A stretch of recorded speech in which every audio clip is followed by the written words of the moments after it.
Hello, and thank you for tuning into the Stuff I Heard podcast. I'm Joshua Peak. I'm your host, and we are entering. This is April. Lots of fun stuff going on in April. Most recently, we had to do our taxes. Yeah. Now, when I was younger, I used to think I want to be grown one day so I can do what I want and say what I want and go where I want and be what I want. And becoming an adult is a scam.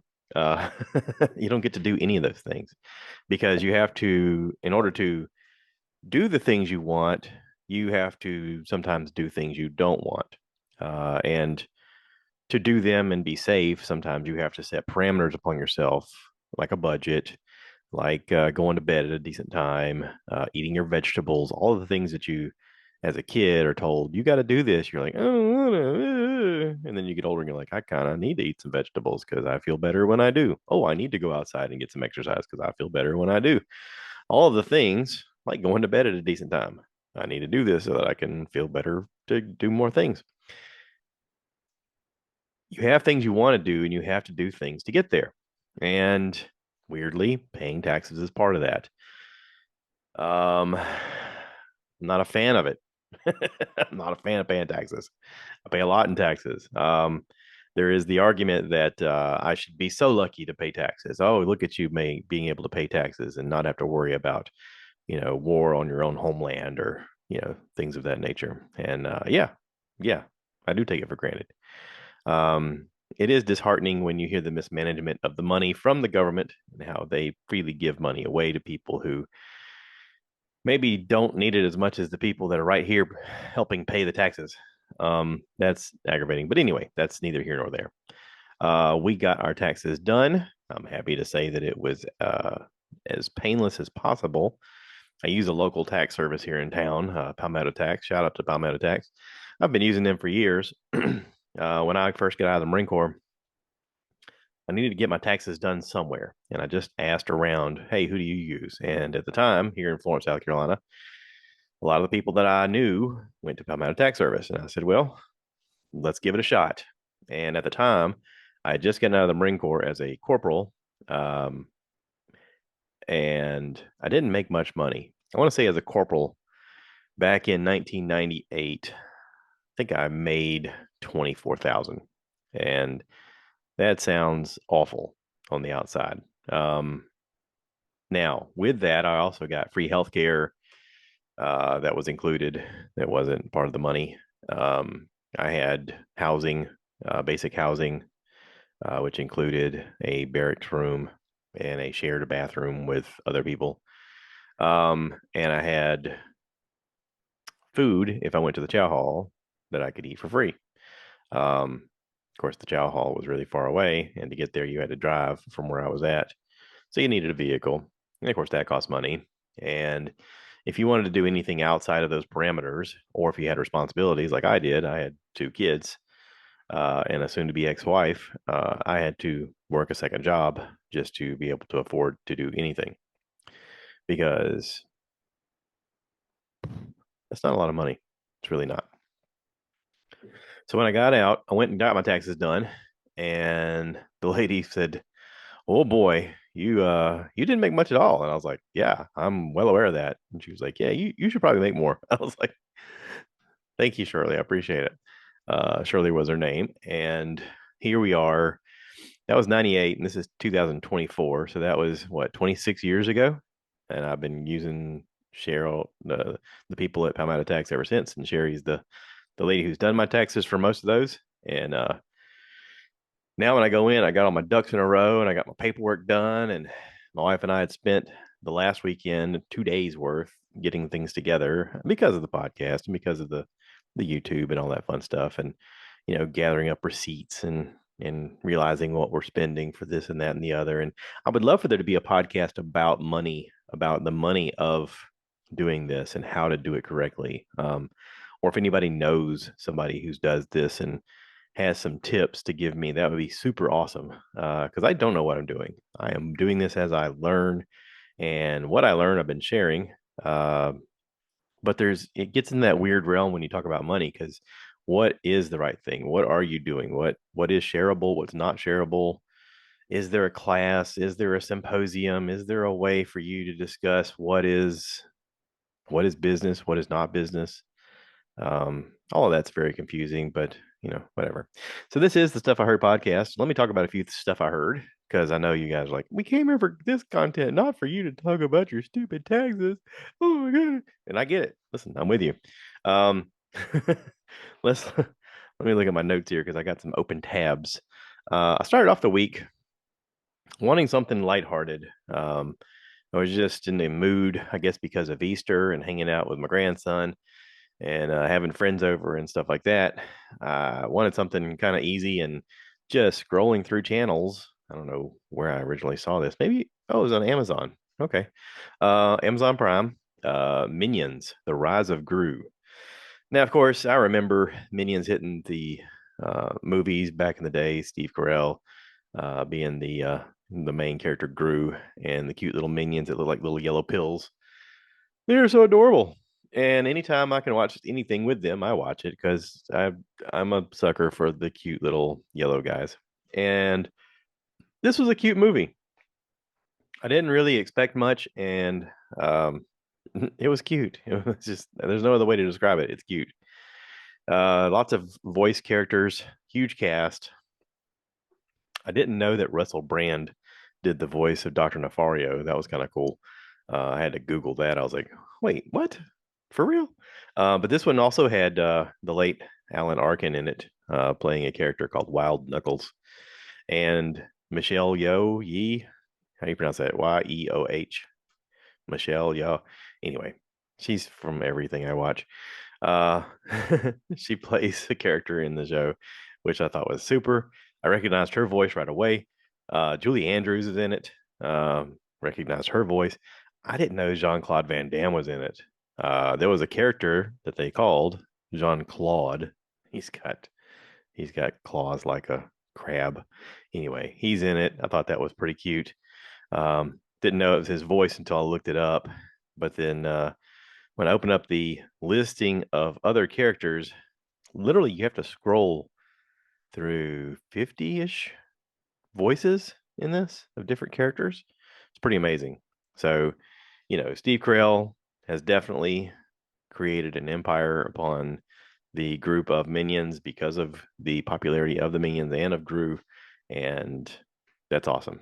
So I'm sure it's one of those things where in the beginning they just get one person to do like the main talent part. And then as the popularity grows, they ask other people, hey, would you also be interested in doing a little part for this? And as the success goes, different people are like, I'd love to be a part of that. That'd be great. Because why not? Right. Snoop Dogg famously said years ago, ain't no fun unless my friends have some. And there's some wisdom to that. Okay. Um, you want more than anything to not only succeed, but have your friends as part of your success because it makes it more enjoyable. So watch that. Then I started watching a series that's on Amazon Prime that I've seen advertised, but just hadn't watched until recently. And I got to tell you, I binged this very quickly. Mr. and Mrs. Smith on Amazon Prime. Now, when I saw it advertised, right away I thought about the movie Mr. and Mrs. Smith with Brad Pitt and Angelina Jolie and how much I liked that movie back then. But I was like, how are they going to make a series off of a movie? Because you got to have episodes. I mean, what? How are they going to do this? What is the story going to be? So here's the story that is listed on Google. It says John and Jane Smith become secret agents for a mysterious organization. Their work puts both their skills and their spies and their relationship to the test. I read that weird. Their work puts both their skills as spies and their relationship to the test. That's how I should have read it. The two have a deal with the world full of dangers. And basically, they're learning how to be in a relationship while they're also learning to be, or while they're also being spies. They're supposed to be basically, it starts off with them in an interview process and they become a couple because of this interview process, basically being married as a cover. And they have to learn each other while also not trusting each other fully. So, just imagine if you were going to be a spy and then you're paired up with someone who's a spy and you're suspicious of everything, right? But in the meanwhile, they kind of have to get along and be presentable as a married couple. And so, you know, there's trials and tribulations that go along with that. And then there's always the question of, is this person lying to me or are they using me because they're trying to be the super spy? So, yeah, huge cast, lots of people you'll recognize. I Googled it and I was amazed. But right off the bat, John Smith is played by Donald Glover. Huge fan of Donald Glover. Of course, as a Star Wars fan, he played Lando Calrissian in the Han Solo movie, and hopefully will play him again in other things. He's also in the Spider Verse. He's the live action Panther that's in the Spider Verse. Yeah, and then of course his counterpart. I'm not sure how to pronounce this, but it's Maya. I want to say Erskine, Erskine. She plays Jane. She's also the voice of the main character in Blue Eyed Samurai, which I was really happy to figure out. That was awesome because I was like, man, she sounds so familiar. And I've seen her in other stuff. I just couldn't place it until I Googled her. And I was like, okay, okay. It's amazing how sometimes characters appear within your peripheral and you go, I got to keep an eye out for that person. And then you forget, right? If they're not like one of the main characters that does all the talking, you forget that they're in things. And then you see them in other things and you're like, oh, I didn't realize I like this so much. Oh, this is so great. Yeah. So, anyway, this show is about 8 episodes to start off with. Um, they're all really, really fantastic. Uh, I didn't know what to expect. I was pleasantly surprised. The action is great. The settings are awesome. The storyline never lingers too long anywhere. The only thing that I didn't like, and this is kind of a spoiler. If you don't want spoilers, don't listen to this one little part. Okay, cover your ears and go la la la for just a second. Okay, towards the end when they're like at each other, there's a booby trap at John's mom's house, and when you walk in the front door, there's like a tripwire. They don't address that again. Like they go away from that to other action, and the movie just keeps going along. But they don't talk about the fact that did his mom go home then and then blow herself up at the door because they never went back and undid that. I mean, that's the that's the one loose end that didn't really anyway. So if you've watched this show or if you've just listened to that part and you're like, what? And you see this part, hit me up. I want to talk about it because it's kind of bothering me. I mean, yeah. So anyway, uh, great show. I want to see more. It ends on a situation where you can tell they're going to write it as though everything's fine and then they're on to the next thing, but it sort of ends on a cliff note. Okay, so Mr. and Mrs. Smith, check it out, Amazon Prime, highly recommend, highly recommend, a lot of fun. All right, then of course I'm also watching series that come out like once a week, so I'm watching The Bad Batch on Disney Plus for all the Star Wars fans. I mean, not that I'm one, but I mean maybe just a little bit. If you look over my shoulders, you can see all the Disney stuff, all of the Star Wars stuff. Oh, it's not a problem. It's not a problem. Shh. It's called backdrop. Yeah. Yeah. Anyway, back to the back to the story. Bad Batch is pretty good. Things are moving along, story's moving along. Um, kind of disappointed in this season, except for a few cameos of Assad Ventress and Cad Bane. Just waiting for something to happen. It's a lot of waiting. But anyway, I'll talk about that once the series is over. Just a few more weeks to go. I'm also watching Invincible on Amazon Prime. Um, that did finish, but I don't know if I want to talk about it this week.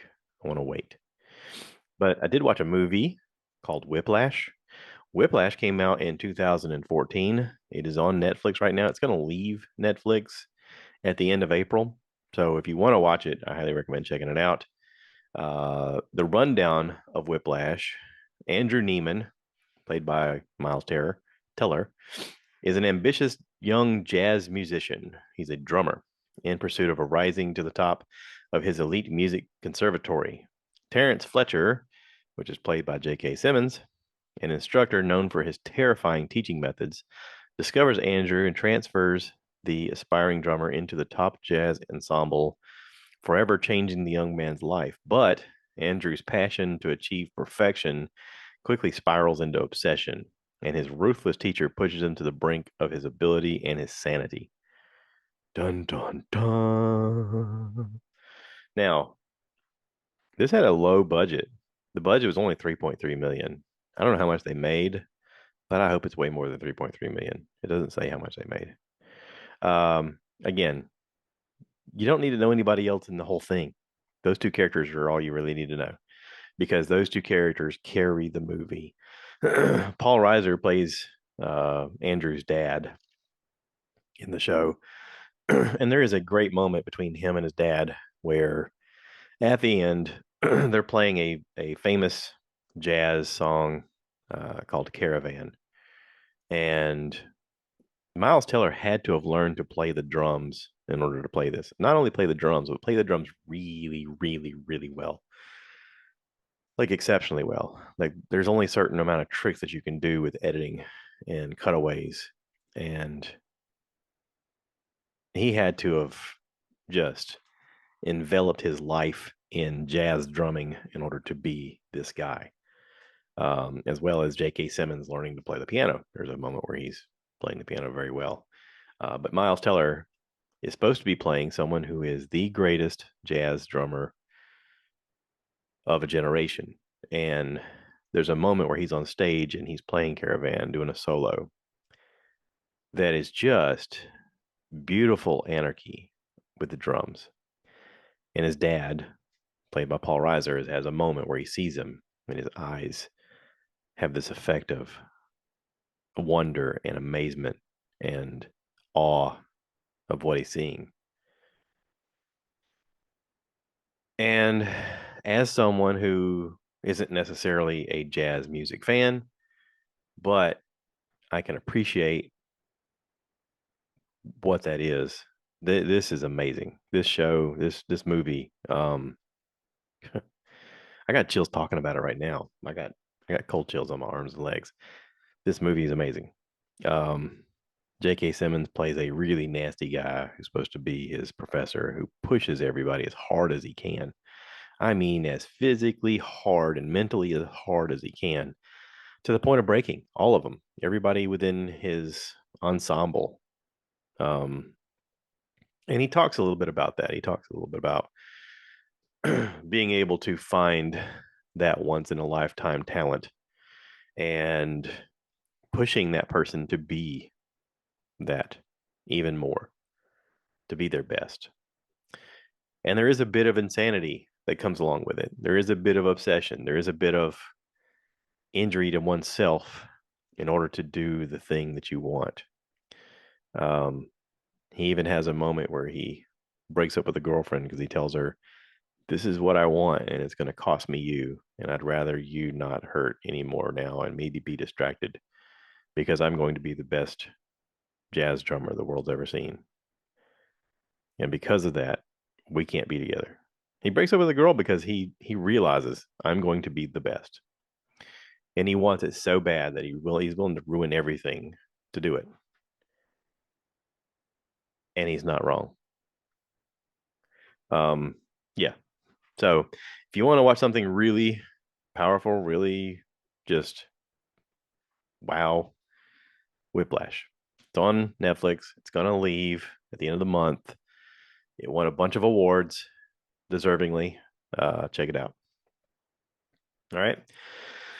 So then yesterday, as a palate cleanser, I walk in from messing around in the garage most of the day, and my wife is watching the beginnings of Pixar's Monsters University on Disney Plus.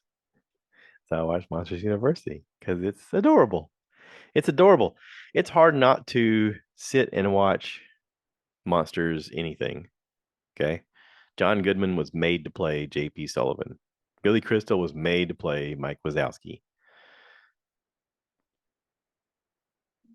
Is there a need to say anything else? I mean, if you've seen any of these, you get it. It's perfect. Uh, the rundown of Monsters University is kind of a take back to when they were little, supposedly graduating from Monsters High School to go to Monsters University, because you're whatever. So the rundown here says, ever since he was a kid, Monster Mike Wazowski has dreamed of becoming a scarer. To make his dream a reality, he enrolls at Monsters University. During his first semester, he meets Sully, a natural born scarer. Sully and Mike engage in a fierce rivalry. Yes, rivalry. That ultimately gets them both kicked out of Monsters University's elite scare program. To make things right, Mike and Sully, along with a bunch of misfit monsters, will have to learn to work together. It's a great story. It's a great story. Great movie. Fun. Great for the whole family. There's lots of little truths in it. And yeah, it's fun. It's a fun movie. That's it. That's all I got. Does that is that good? Is that good for an episode? 21 minutes? Yeah, sure. Why not? Sometimes they're short. Uh I also stayed up to watch women's college basketball, the Final Four. Saw South Carolina and Iowa win. The South Carolina game was dominant. At no time did I not think that they were going to win. They were dominant the entire game, ended up winning by a lot. And the Iowa game was down to the last second as to who had possession and who was doing what. Um, Not only did Caitlin Clark show her ability, but also it was a great stage for Connecticut to show how good they were as well. There was not one weak element to that entire game. It was as physical as you could ever ask for a game to be, and as thrilling as a game I've ever seen. This ranks to me right up there with watching Michael Jordan with the Bulls play against Gary Payton and the Supersonics back in their heyday, back when Gary Payton had a lore about him, calling him the glove because he was the top stealer in the NBA. And he was going to guard Jordan, and he pushes everybody away, and Jordan pushes everybody out of the way. And he goes, no, this is just between me and him.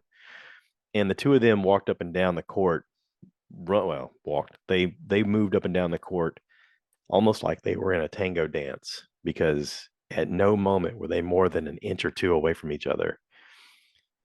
And I watched that in this Iowa game.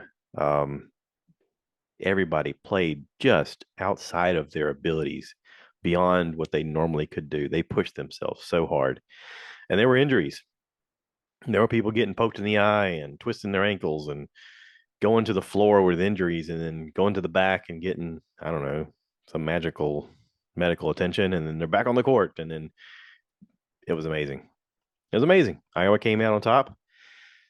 And today at 3 o'clock, we're going to watch the finale of the South Carolina Gamecocks, the legacy of Don Staley, facing off against Iowa in a big senior class um, with Caitlin Clark to see who is the champion of the Women's National College Association of Athletes. So, yeah, NCAA finale today at 3 o'clock. Check it out. It'll probably be the best game of the year. Just a prediction. So, I am here for it. Got my snacks, got my drinks, ready to find a spot to squat down in and watch this, eyes glued. I even got eye drops so I could make sure I don't have dry eyes because I'm going to stare at the screen and go, oh, the whole time. But anyway, tomorrow is going to be the men's finale, Purdue versus UConn. It's interesting. UConn had, both men's and women's teams in the top four. But yeah, um, Purdue yesterday handled their game, and so did Connecticut. And now they're going to play each other. So that'll be fun. I probably won't watch that one. I'll be honest. I may if I remember. I'm more looking forward to the women's game. It's better competition to me. But after watching the guys, I don't know. I may watch the one. I'll watch the one. Whatever. It is what it is. Okay. Don't pressure me. All right. Thanks for listening. Thanks for watching. Appreciate it. Y'all take care out there. My mother-in-law's birthday is today. Happy birthday, Kate. And my mom's birthday is tomorrow. Happy birthday, Mom. And y'all take care. Thanks for listening. Thanks for watching. And as always, cue the cow. Cue the cow. Moo, baby.